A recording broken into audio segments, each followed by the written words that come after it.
In the last few years, you've probably noticed the relentless wave of sequels, remakes, remasters, and re-releases all across entertainment media. And almost every time, they come with two things. Backlash. People complain before and after that they want originality, that they're tired of cash grab sequels and remakes, that creativity is dead. Huge success.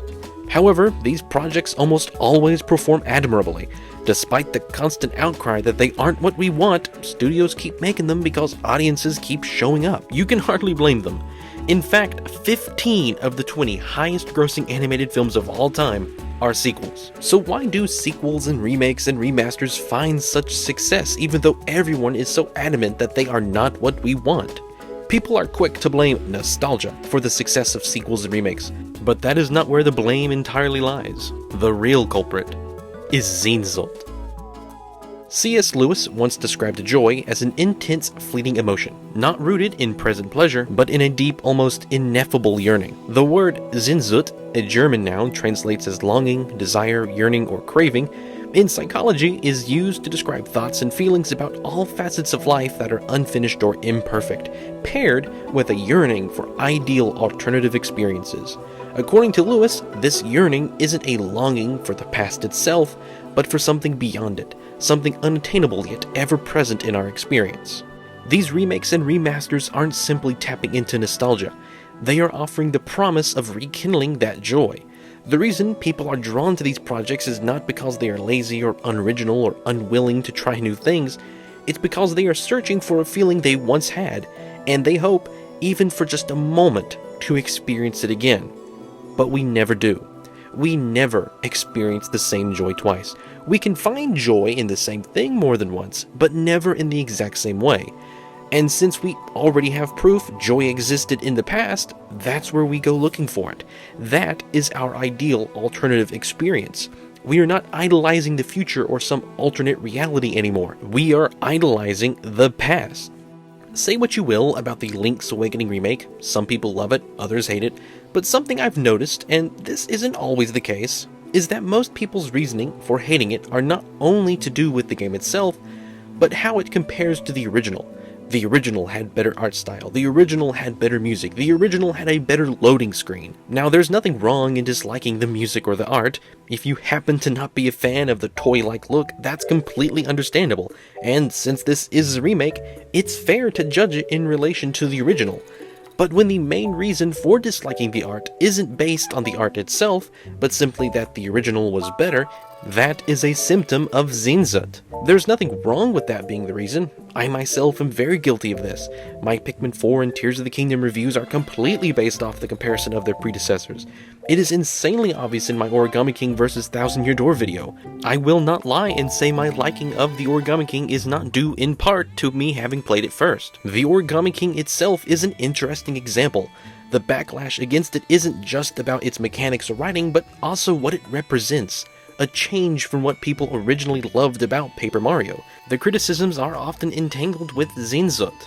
This isn't to say the Origami King is free from valid critique. It has some genuine flaws for some people. The battle system, the lack of RPG progression, and the partner system, or lack thereof, are all legitimate concerns. But when people say, the Thousand Year Door had better partners, the Thousand Year Door had better combat, the Thousand Year Door had better humor, they're not just critiquing the Origami King in a vacuum. They're also mourning the loss of what Paper Mario once was to them. Sehnsucht is the reason why no sequel can ever truly satisfy in the way its predecessor did. We never experience the same joy twice, not in the exact same way. A game can bring joy again, but it will always be colored by what came before.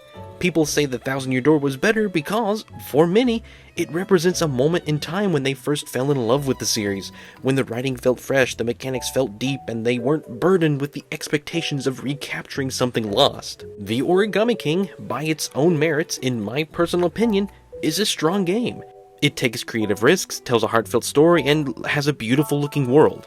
But it will never be the Thousand Year Door, and for many, that alone is its greatest sin.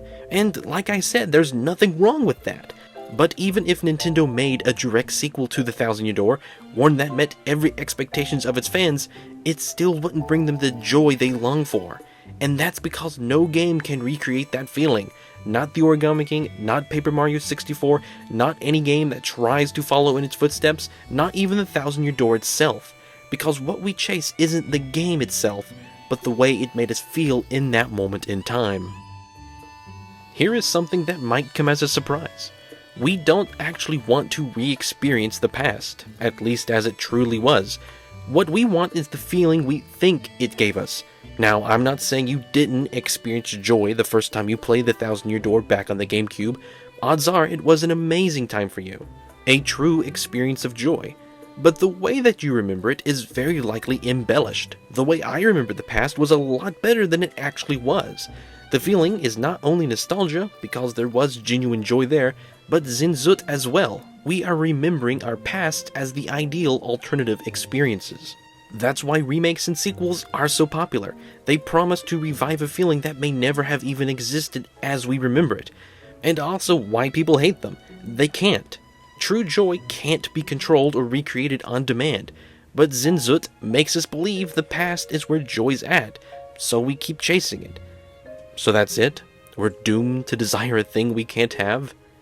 Yes, but that is not a cause for despair. In fact, C.S. Lewis would argue that that is quite the opposite. If we had no longing for something beyond ourselves, beyond the tangible world, what would that say about us? Lewis believed that Sehnsucht, this longing we cannot satisfy, does not exist to torture us but to remind us that we were made for more. If I find in myself a desire which no experience in this world can satisfy, the more probable explanation is that I was made for another world. So then, if joy is not something we can recreate, and if it's a desire that will never be satisfied, what do we do with that? We shouldn't try to relive our best moments. A pleasure is full-grown only when it is remembered. The attempt to force joy to happen again does not satisfy, but instead leaves us emptier. Real joy is not about reaching back for the past or even trying to prolong the present. It is about receiving what is given, when it is given, as a gift. Please, share with me your thoughts on this topic. Have you experienced Sehnsucht? But thank you for your time.